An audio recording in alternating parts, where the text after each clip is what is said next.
What should you do?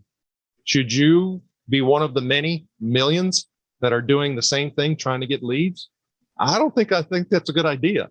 Because we just said even back in 1997, and I'm sure, even back further, it's doing all that stuff is not going to get you what you think it is. But yet, Google, Facebook, LinkedIn, Twitter, they're all telling you otherwise, and they have big money backing it.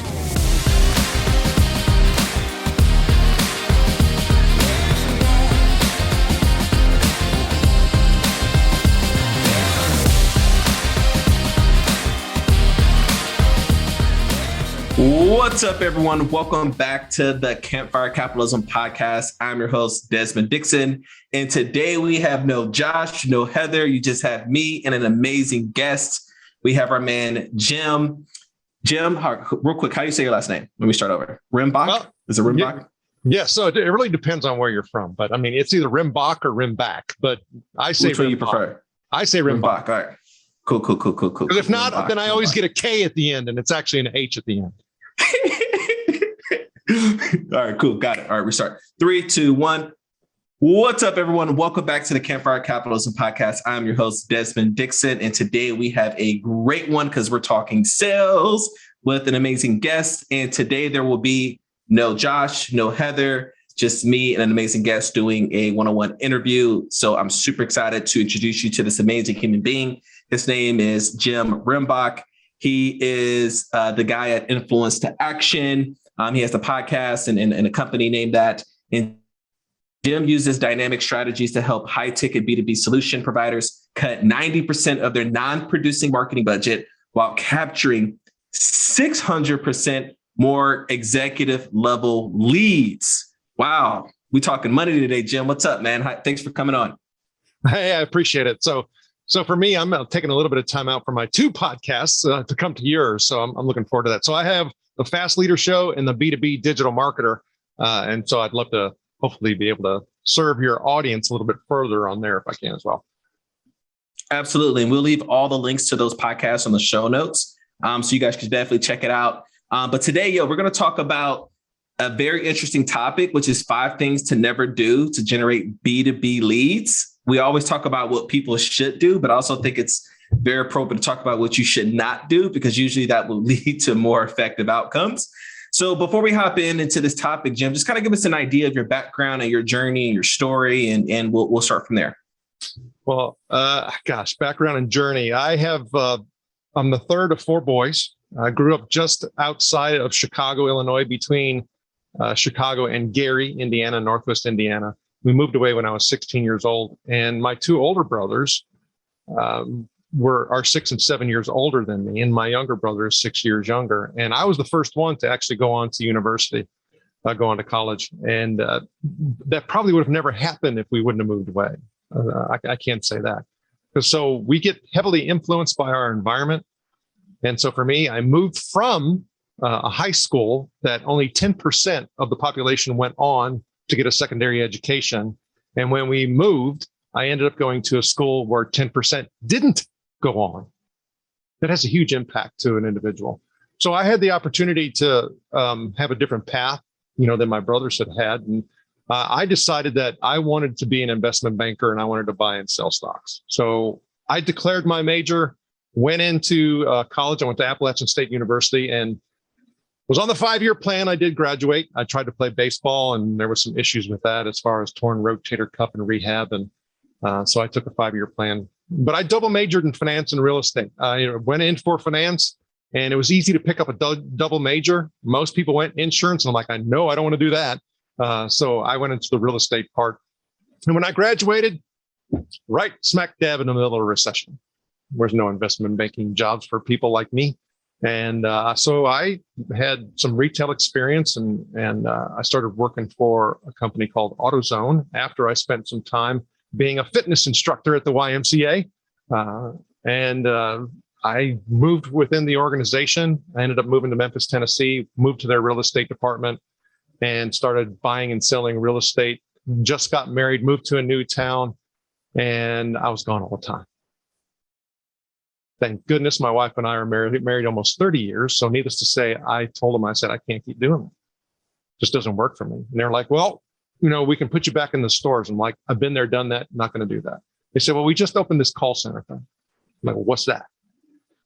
And so what they were doing was something really unique, where the people who were calling into very high volume stores, the service was horrible, meaning that if you walked in the store, you were 5, 6 deep at the parts counter, phone was ringing off the hook. And if you tried to call in, you had people over 5, 6 deep face to face. So, I mean, service was terrible. So what we did is we forwarded their phone calls to a contact center, and we served them over the phone just like they were walking in the store. All the stores were linked by satellite. And, we ended up increasing those store sales, getting more people through the store. And so we grew to like 800 people in 2 sites in a short period of time, but we had to change the senior management, and they closed it all in 90 days. So that got me into the call center space, where I built my chops in digital marketing and sales. But this is how it happened, because it was unorthodox, like it is for many people. They just kind of, things find them. So I started working in operations in contact centers and did that for about 8 or 9 years. And then I started working for a boutique research firm that measured the customer experience in those types of environments. I worked for an academic. We were a boutique research shop. She got her company was launched because she got a very large project from Bank of America while she was getting her PhD. She had never worked for anybody. And so I actually hired her to work for a couple of my clients. And so we built a relationship. She said, well, I like the way that you handle your customers, and your background experience is ideal and what I'm looking for. Why don't you come work for me? And so we worked out a deal. And I started working for her. And I took all of this network and all these contacts that I had made and built a business. And I said, okay, now it's time to go into phase 2. She was like, well, what do you mean? I said, well, we need to start, building out, sales. We need to start looking at channels and channel partners and start building the business. She goes, I'm paying your salary, fill your own sales funnel. And I'm like, what? So that was a kind of a fork in the road scenario. And my wife and I started having kids at the time. Well, I knew what my alternative was. I'd be gone again. If I started working for another organization, I'd be on the road traveling all the time. And I had worked it out with her to where my spring and my fall were pretty much my travel times. And otherwise I was home for the holidays. And that's just not typical in B2B sales or marketing. And so I was like, okay, let's dig in. So I'm a sales guy, right, that had to learn digital marketing. And I had to learn how to build my network, build my sphere of influence, and how to do all of that. Well, that was like 17 years ago. So in my industry, in the contact center space, I had done. I had actually implemented automated funnels back when nobody else was really doing it. So what I did is I studied the B2C guys and ladies, and then therefore took some of the things that they were doing and pulled it into B2B. And so I helped to continue to grow the business that way, because I wasn't getting the funding to do other things. And I kept growing the business until it hit a certain point. And because I started seeing things decline, more and more organizations started getting involved with digital marketing, digital sales, and whatever you want to call it. And then, if we kind of fast forward a little bit, we hit COVID. Well, that totally changed things. Let me just give you some perspectives. Is prior to COVID, Apple Podcasts had like 1.4 million podcasts in their directory. Now it's almost 3. So we've almost doubled the amount of podcasts that are out there post-COVID. Why is that? Because I lost face-to-face conferences. I lost all of these things in order to do business-to-business sales. Guess what? We need to start a podcast. That's what we're supposed to do, right? Well, I did that 8 years ago to build my funnel, right? Virtual events. I did that 6 years ago, right? All that stuff has been exhausted. And so we now have a situation where organizations are finding that their pipelines are dried up. They've exhausted their network.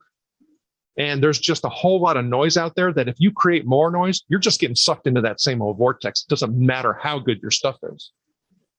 And so you have to really stop and reflect and look at that and say, is what I'm doing really generating the benefit and value and the returns that I'm seeking? And it's the same old issue that we've had for decades. And that is, well, I know half of my marketing budget is working. I just don't know which half, right? We can't do that anymore. We just can't do that anymore. So for me, that's kind of been a journey. I jokingly say, because of that background and experience that I've had being a sales guy that was forced to learn digital and do all that, is that I finally become sexy. Oh, this is funny, man. So this is great because you mentioned a lot of things I definitely want to unpack a little bit. One, making the transition from sales to marketing, like from a psychology standpoint, right? Like selling to someone face to face or in person one-on-one is a lot different than trying to influence people on a mass scale and predictable behaviors. So like, talk to me about like that shift you made, like psychologically, like some lessons you learned from your transition from sales to learning marketing, right? And how that helped you as a revenue generator overall. Like, talk to me a little bit more about that. Well, I think you bring up a really important point in regards to the one-to-one to the one-to-many type of thinking, and that is the one-to-many type of thinking. Especially for me, I was working, and for many of the B2B organizations, they're not transactional. That's a high ticket, high contact, high relationship building type of sell. You can't go from one-to-one and think digital is going to get you one-to-many and get scale. That did work in the early days because there just wasn't as much noise out there. But the fact is that doesn't work anymore. Now we're being told differently, but you have to look at what the source is in order for that being told differently then, right? Because that's an important factor. So you still have to, and you have to do it in a very, very strategic and then subsequently tactical way, is to not have it to be seen like one-to-many. Because if you fall into that trap, then therefore your prospect or your ideal customer profile, well, they don't feel important. So if they don't feel important, they're not going to think you are. Got it. This is good stuff, man. So let's segue into our main topic for today. It's nice to have an idea of your background, right? I mean, you've been in the game before a lot of people started in the game. So let's talk about like the 5 things to never do to generate B2B leads. So like, walk us through your list, Jim. Well, and I'll do that. And so let me set a little bit of context here, because I think that's always helpful. So here's and it's just one thing. I just flipped this book open because I reference it a lot, because it's kind of like those aha moments. I actually spoke to this one guy who was an executive coach, who said that he never reads any book that was written after 1900. And you're like, and that was, for me, it was like, well, that seems interesting, because look how many books have been written since 1900, right? And he says, well, what I have found, this is his talking through him, and it's not an exact quotation, but he said, everything that was written before 1900 is essentially the foundational points in regards to everything that is being written today. Like, wow. And that's kind of like we say, everything that is old is new again. We talk about creative thinking. That creative thinking isn't, I just pulled something out of smoke. Creative thinking and innovation really comes from, and this is proven scientifically, it's actually a fusion. So in other words, I take elements from this idea, and this idea, and I formulate something new. But yet, what it is, I'm taking those foundational ingredients and elements, right? And so you could use the same concept in cooking, right? It's still the same ingredients, although I may add and tweak a little bit, but it's still the same ingredients. I'm not creating something, scientifically brand new. And so he doesn't read anything before 1900. So this is a book that was actually written, and I'm going to reveal the actual author date of it. But this is what this guy says in here. He says, never give out most or all of your information at the early stages of your attempt to get in. And what he's talking about get in is get into your ideal customer profile, get in, to connection, get into, some type of conversation and relationship so where you can build to a sale. And he says, giving your prospects and leverage points detailed information too soon makes it much easier for them to say no without ever meeting you. I want us to think about that. Doesn't that essentially defy everything that we're being told about social media and digital selling? We're being told to give it all away. And so that kind of leads into the 5 things that we should never do in regards to B2B leads. Oh, and by the way, this book was written in 1997. Why in the hell haven't we even listened to those types of things? Well, because we're being a little hoodwinked and snookered. And I'll tell you about that in a second. So the 5 things to never do to generate leads. Now, there's a difference, and now think about this. There's a massive difference between lead generation and the building of a brand. Those are not the same animals. That's like, going to a particular doctor, who's a brain surgeon, or say a foot doctor, and expecting him to operate on your brain. That would be dumb, right? So if I think about lead generation and I'm thinking about brand building, 2 different animals, 2 different constructs, two different competencies in regards to deliver upon it and all of that. So when it comes to generating leads, some of the 5 things that we saw that will cause people to dismiss you, not give you any attention, put you into the bucket of, not worth my time, is that giving too much information too soon, right? He says it right there. And the author's name is Michael Boylan. And the name of the book is called The Power to Get In. And it can be used in a lot of different ways when you start talking about the power to get in. But he has a system that kind of shows you how to do it. But the interesting part is it was built on using facsimiles or faxes. But okay, so modernize it. But the point is the psychology of it still works. Okay, so then I shouldn't be also, if I want to generate B2B leads, be sending people case studies. And you're like, what? Right? So what do we see all the time? Hey, can I have 15 minutes of your time and tell you about this situation where we helped this other organization that was just like you to get X, Y, and Z? Don't do that. That's dumb. You also shouldn't talk about your features and your benefits. So it goes along the same lines as far as the case study stuff, right? Hey, you're dealing with this problem. We've got a solution for you. Don't do that, right? You also don't want to send them to any landing page, any webinar, any link. You don't want to send them any of that stuff. And you know what? You shouldn't even mention your company. Because we have to think about what has happened in our society over the past 20 years in regards to a lot of these things in trust and the lack of and the erosion of trust when it comes to sales. And so oftentimes, what do we think when we say even salesman or saleswoman or salesperson? We're like, no, that stinks, right? But the fact is if we all didn't do some type of selling, what would our commerce be? Right?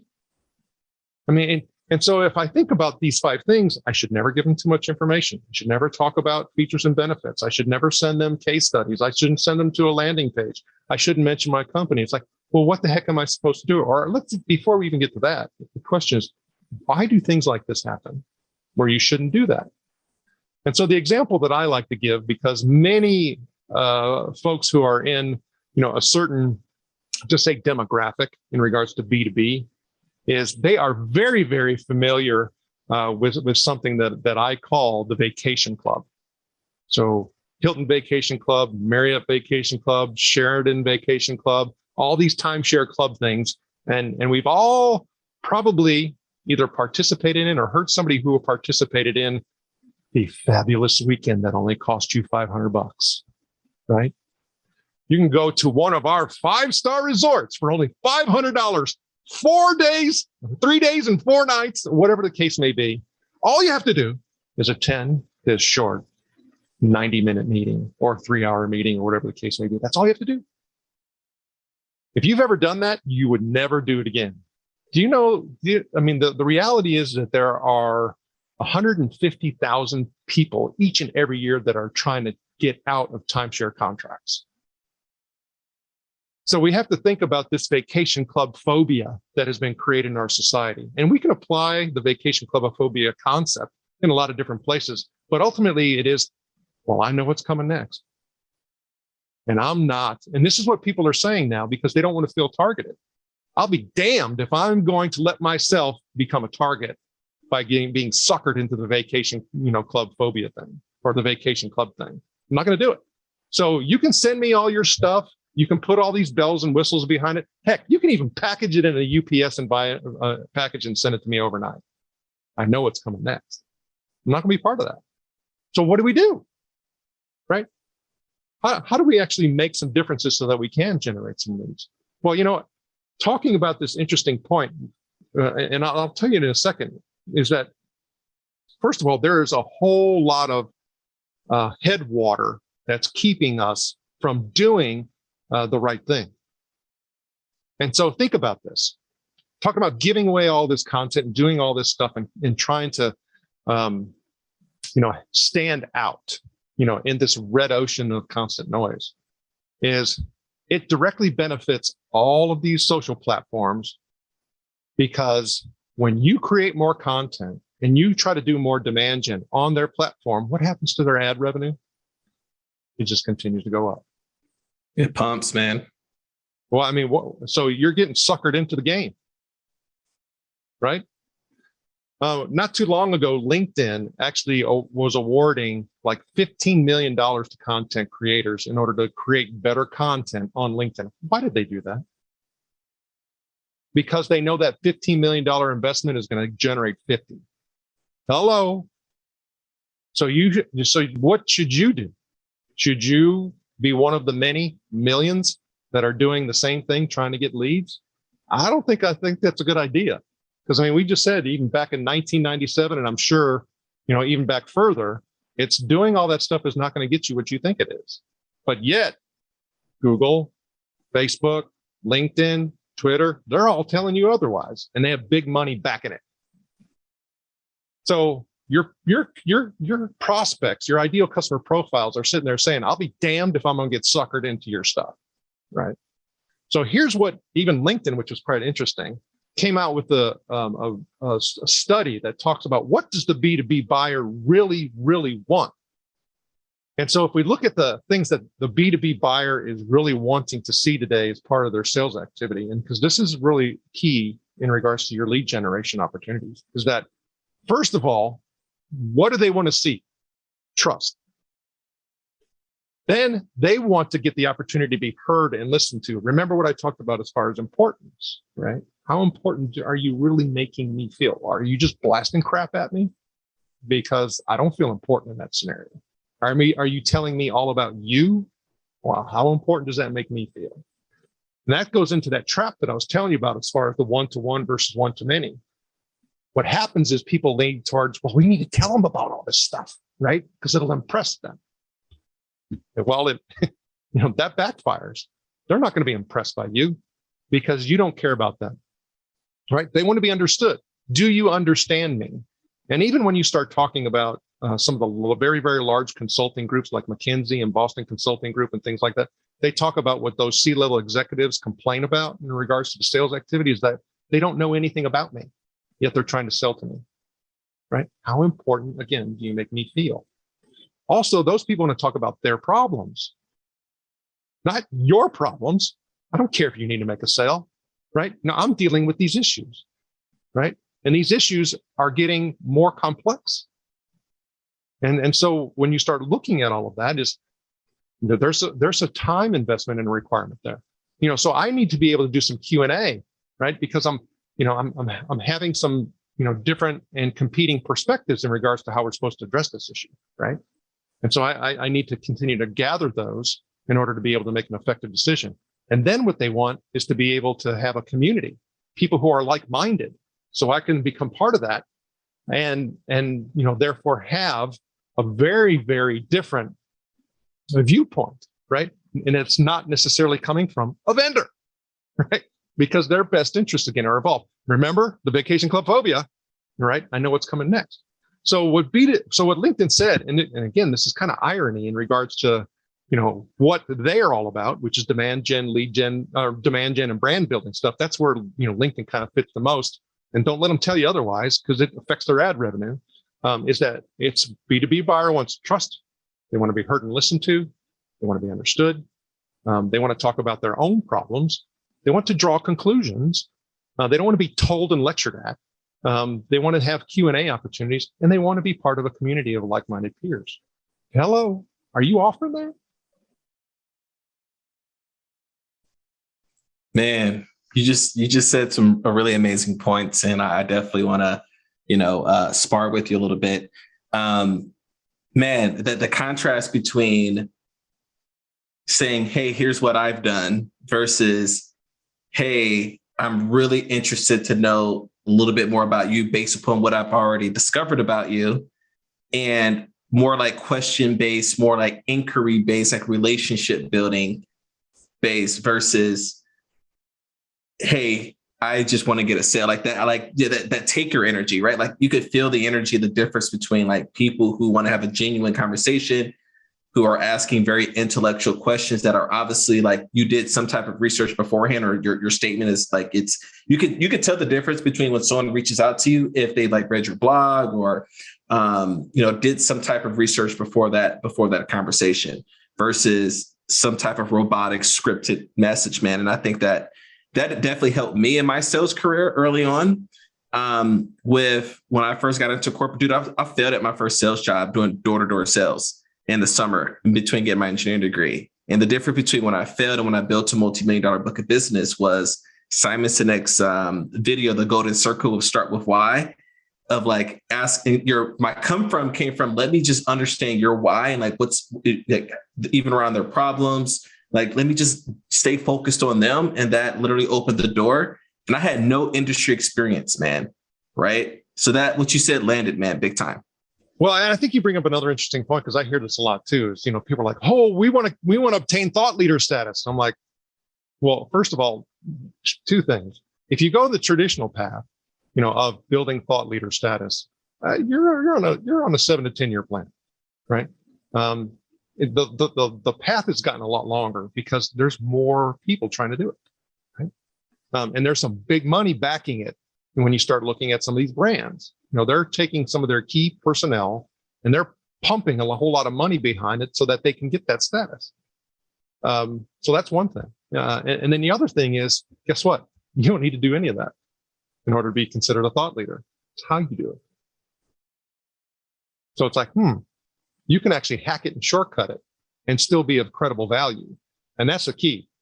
I'm not talking about hack it and shortcut it and suck. And that's not what I'm talking about. I'm talking about hacking it and shortcutting it and still being of value.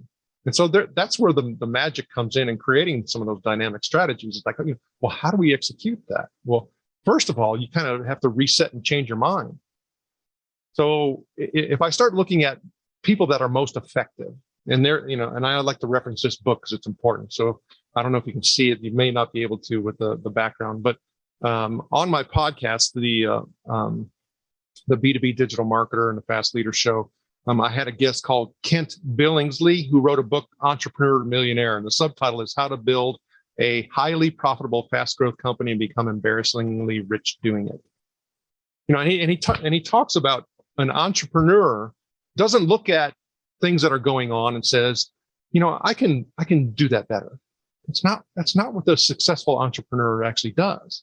What a successful entrepreneur does is they look at something and they say, I can do that different. That's how disruption happens. And if you think of just a real simple example, talking about Uber and Lyft and all that, they didn't look, at the taxi cab and say, oh, we can figure out a better communication and routing system. What they looked at and said was, we can destroy that and totally change, the way that it's actually done. That's the difference, right? So if I'm looking at lead generation in the B2B high ticket sale, I can't look at how people are going about and say, you know what? I can figure out a better mousetrap.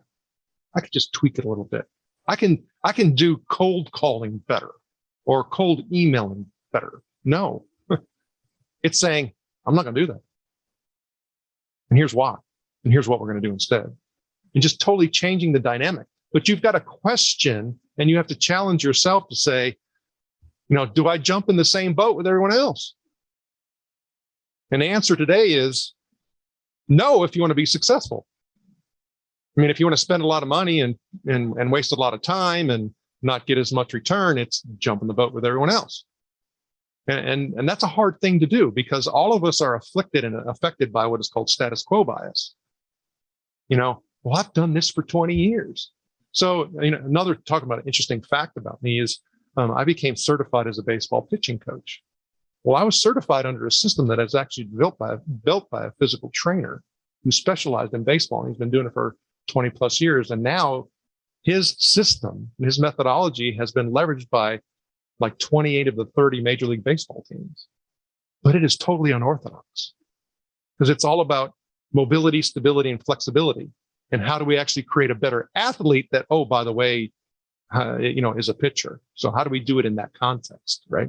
But he didn't look at it and say, what's everybody else doing and how can we tweak it? He said, what we've been doing is wrong, right?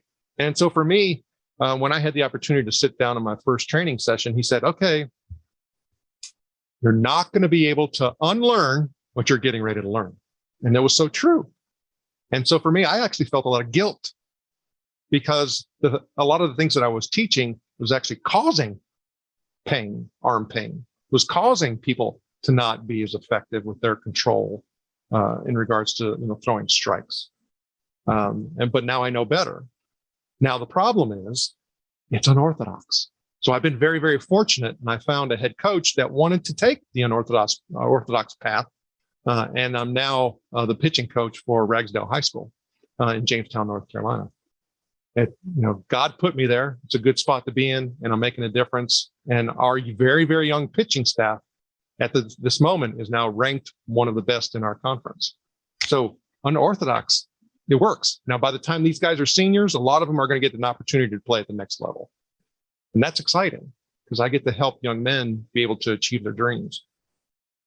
Yeah, that's so cool, man.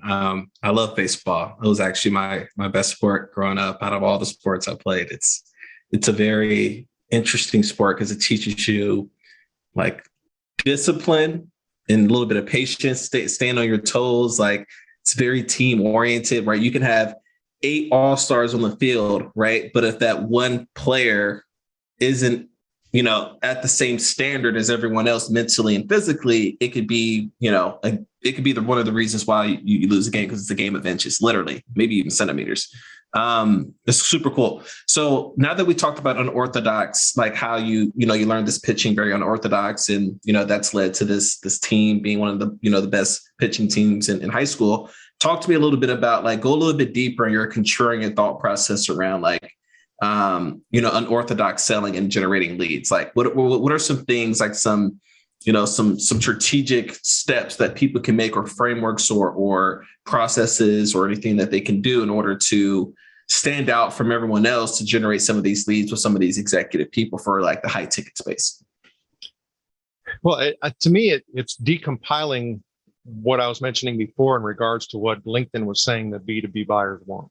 How do we deconstruct and decompile and put together the strategy as well as the subsequent tactics in order to be able to give them what they want, right?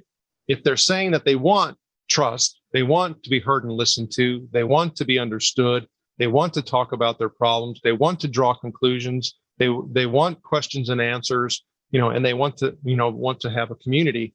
How do you do that? Right. And that's really when you start talking about an organization, and a lot of times what they're permitted to do. Because there's a reason why the tenure of the CMO has been decreasing over time and is now 2.4 years, the average tenure of a chief marketing officer. If you keep doing what you've been doing, your tenure is going to shrink, right? It is what it is. But yet there's still organizations, when you start talking about decompiling that and figuring out a strategy and being able to apply it, they're using some of those old methods and tactics that put you back into the 5 things that you're not supposed to do, right? So maybe I do create something that's going to, create, a community for my ideal customer profiles. But if I don't do that the right way, they know that it's the frickin' vacation club coming. Dude, yeah, man. What's super fascinating about this is that I've enrolled probably close to a couple thousand entrepreneurs, business owners, and various high ticket programs. And what I noticed from the people who are crushing it, like dream clients and clients that aren't really good fits mentally. You could tell, having a conversation if that person's going to last long term or not, based upon like their mental modeling around how they make decisions for the business and what decisions they made in the past. And the guys who crush and the guys who don't, like, they don't mind being sold to, right? It's the are you bullshitting me? Or like, you know what I mean? Like, they can smell bullshit, and that's what they don't like, right? So like you said, hey, go jump into a webinar, go through my funnel, the funnel, right? That's probably the most popular thing in marketing, jump in my funnel, when really they're open to having a conversation. You'll be surprised at like the level of people that will respond to a very authentic reach out. Like, even with this podcast, Jim, I got so shocked at like the people, like how receptive people are, and like the amount of like, long as you're like upfront and straightforward, right? Like, hey, I would like for you to come on. I'm interested, maybe come on your pod, or, collaborating with you. And here's what I'm about. Like, are you interested in getting, are you interested? Right? Like it like that authentic reach out turned into some really amazing relationships.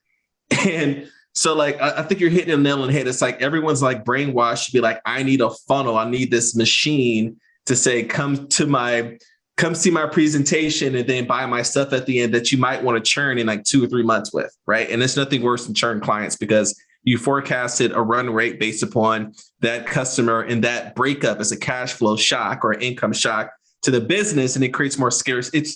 I think that's the worst thing, because happy customers attract what? More customers, right? So let's talk about that, man. I think that's a really good segue to like kind of pivot into. So like, you mentioned with a very interesting statistic that most of these people want to leave the vacation home purchases, right? And there are a lot of people who got sucked into buying something and then they have buyer's remorse. So talk to me a little bit about the importance of the alignment between your sales and your fulfillment, and how a good fulfillment could lead to more sales naturally through like referrals and things like that. Well, okay. So I think that's vitally important to know. If I think about that buyer journey, that the buyer journey does not stop at the actual sale, right? Sale. That's not how it works, right? So if I look at how I need to retain, those customers, those clients, those ones that are ideal. Now, not all of them are ideal, right? However, if I start thinking about that retention element, customer success, customer service, I mean, all of those elements of after, an actual acquisition, has occurred for them and for you, they're still wanting the same things. As far as what do B2B buyers want? They're always a buyer, right? And I would dare to say for most organizations, they're not sitting there and saying, well, we have one product, we sold that product and we're done. That's typically not the case. Typically it's like we have this suite of solutions. Some are service-based, some are, some are software-based, some are partner opportunities, right? So what's your partner sales? And if I start thinking about client success, when I start thinking about retention, is that included with that, right? I mean, do you actually think you're going to be an effective partner of somebody else if you're not doing a good job of retention? If you're not doing a good job of that customer success, you're not. I mean, so in software, we always talk about stickiness, right? Stickiness should never be from your perspective considered a handcuff, thinking that, oh, hey, once we got them here, we got them so deep they'll be locked in. You're screwing yourself if that's your mindset, right? Because at some point, somebody, and then you're talking about a bitter breakup, right? When somebody finally does bust the chains, and they will, do you honestly think they're not going to tell other people about it? Oh, no. So you have to really look at it from that journey is a relationship journey. What is happening and what am I doing from a strategy from the very beginning to the very end? Is there an end, right? There's always an end, but what is the end? Because that's where we also need to use our creative thinking and innovation and say, well, this is the end of the life cycle of that particular solution or service, and then what comes next? Now that's where you talked about, into my funnel. And I often have discussions. I mean, there was a very large consulting firm that contracted me because they had a client they engaged with who was searching to learn and have a greater understanding about quiz funnels. And I'm talking about my B2B experience. I built one of the first quiz funnels over 10 years ago, right? Well, it was a custom build. Well, now they have software solutions that will allow you to do that. And so they started asking me some initial questions, and then they got into the whole quiz funnel thing. I said, well, do you know that that's a sales ladder? And I'm like, do you know what a sales ladder is? And they're like, huh? So there's a very, very large organization that hired this consulting firm to find out about quizzes and the use of quizzes and strategy behind quizzes. And they don't even know what the hell a sales ladder is. Like, good luck with that. So how much advice and benefit and value are you going to be delivering to your client? Well, you probably charge them 50 grand, and I got a $500 or $200 Amazon gift card. Woohoo. But ooh, you're rich, Jim. You're rich. I'm telling you. You're in Bezos' funnel now. I'll tell you. But to me, I did it because I was like, okay, let's see where this goes. But it's quite funny because we don't understand all the strategies behind that whole relationship piece. I've seen so many organizations just absolutely fail on the retention component, on the customer success component, that it's almost something to cry at, not laugh at. It's like you put in all this effort on the front end and all this investment on the front end. You finally did acquire them, and then you don't even know how to keep them. And so that's where a lot of organizations have actually created new positions in the revenue. You have chief revenue officers that are now attempting to link all of those things together, meaning lead gen, brand, as well as, having the retention piece and the client success component, is to look at all that, take a step back and say, okay, what does our revenue, operations need to look like? Not just our sales operations or our marketing operations. Let's look a little bit more, holistically at it. Is that the right answer? I don't know. Maybe, maybe not. For some organizations, I suspect it is. I think size has a lot to do with it. Very, very large organizations, it's extremely difficult to have all these different business silos stay connected with one another. You need somebody like, a chief revenue officer or somebody who's responsible for that to work across all of those different verticals or silos, or what do you want to call them? Business units, business departments. So I think you're seeing some transformation take place and people understanding it better now. But here's the misleading part, is that people will say, well, it's 20 times cheaper to retain a customer than it is to acquire a customer. Okay, that may be true, but growth doesn't come from retention. Growth comes from lead generation. That's growth that is income preservation. That's what retention is. That allows you to hopefully invest into the lead gen component. So if you want hyper growth, you better be one of the best at lead generation. Otherwise, you're in trouble. Man, I think you just hit the nail on the head. Like in the startup world, like I've had a startup client, and I'll talk to a lot of guys in this space, and a lot of people obsess with a product, which, don't get me wrong, you got to have an amazing product, because once again, that's going to lead to retention and referrals. And it's the only way you can really compound is having a good product. But they said the difference between like startups who are, unicorns and the guys who never really make it or they get bought out is the distribution model, right? And even with small businesses, like pretty much what we're talking about today is distribution, right? But we're talking about like high ticket, big deals, right? $50,000 deals, $20,000 deals, maybe even $100,000 deals, depending on the scope of the relationship. And a lot of that comes down to like, what is your distribution model, which is super, super important. And the product and the offer are two different things, right? We can have an entirely episode on the difference between what your product is and how you offer that product, right? Because that's about the sales angle, the customer journey. It's like, how does that, that angle fit within the customer journey or the conversation that you may have. And I want to leave off one little thing that's a super hot take that for the audience that I think is pretty relevant to the conversation is, if you want to have more sales, if you want to make more money in the business, you got to have more conversations, right? And this difference between conversations, like Jim said, and reaching out, right? Like, yes, it's a numbers game. Everyone thinks cold calling, like I need $100 a day, right?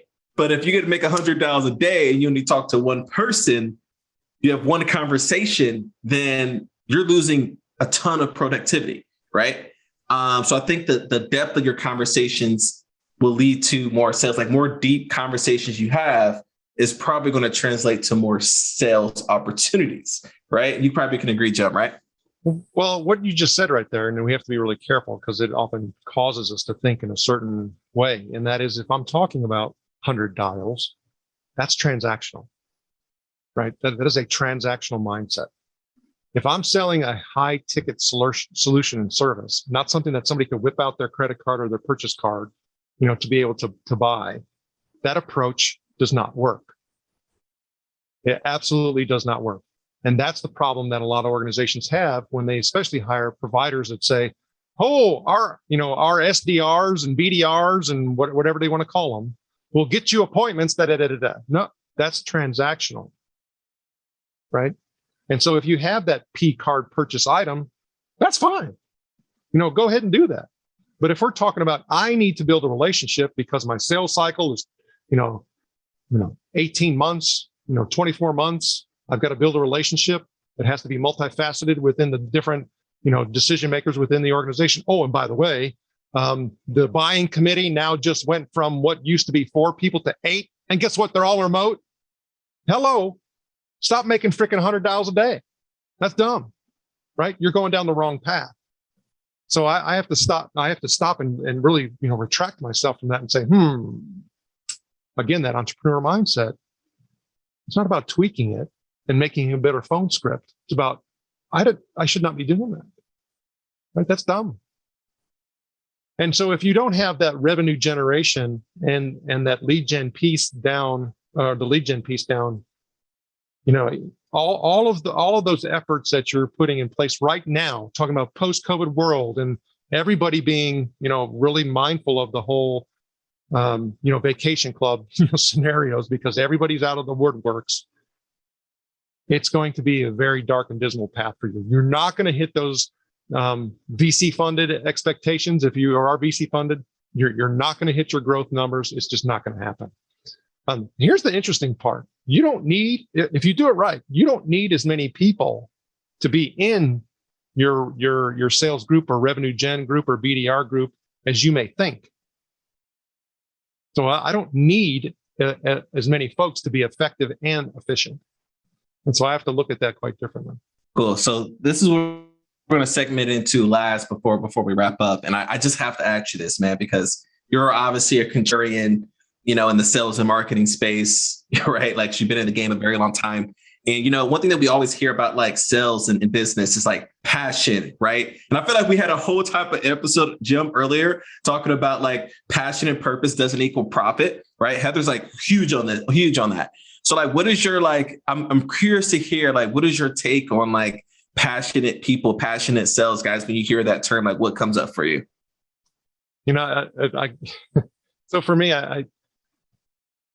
somebody who has grown up, and when it's something that I believe in and being committed and resilient to it, I would oftentimes get the, passionate label, placed upon, oh, you're just so passionate. But here's the thing about being passionate is that any idiot can be passionate, right?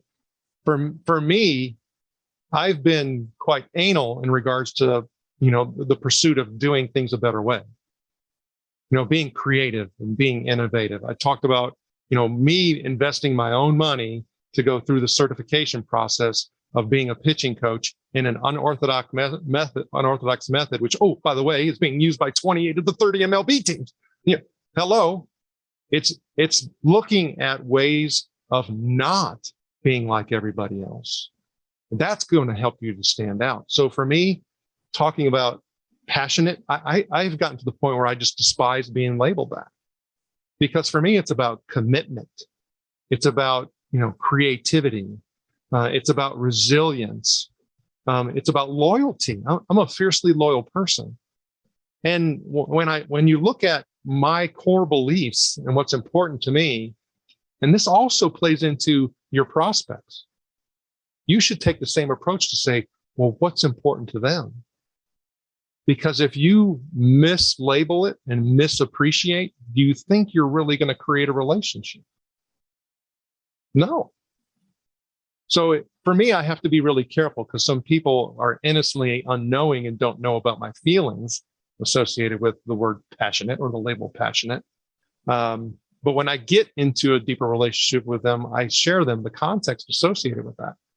I don't want to be just some idiot, right? That's not who I want to be. I want to help people in a way by which that they say, you know what? I don't think I would have ever been able to do this without your help because it was so different. It was not in my thinking, nor anyone else's for that matter. Now, that's not to say that I don't search for things that aren't founded in credibility and results. Much like I said, I could sit there and say, never send out most or all of your information at early stages. But no, this came from somebody else who's had success, right? So I'm always looking for the sources. I may not have the answers, but gosh darn it, I'll seek it out. But I don't want to be any idiot that's passionate. That's for sure. Love it, Dan. So this was a great episode. I love talking about sales. I love learning. I'm always a student. I definitely learned a little bit more during this pod. I really appreciate you for coming on. So before we hop off, how can the audience find you? Tell if they want more, can you give us some information on how these guys can find you, guys Sure. and gals? You absolutely can jump on that propaganda-loaded LinkedIn platform. I'm on it too.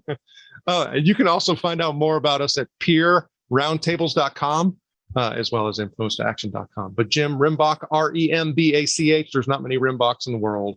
I'm sure I'll be easy to find for many of you, but I'd really also like you to check out the B2B Digital Marketer, because we have some great discussions in regards to some of these issues that we've discussed today and look at them from different perspectives. Awesome, man. Thanks for jumping on.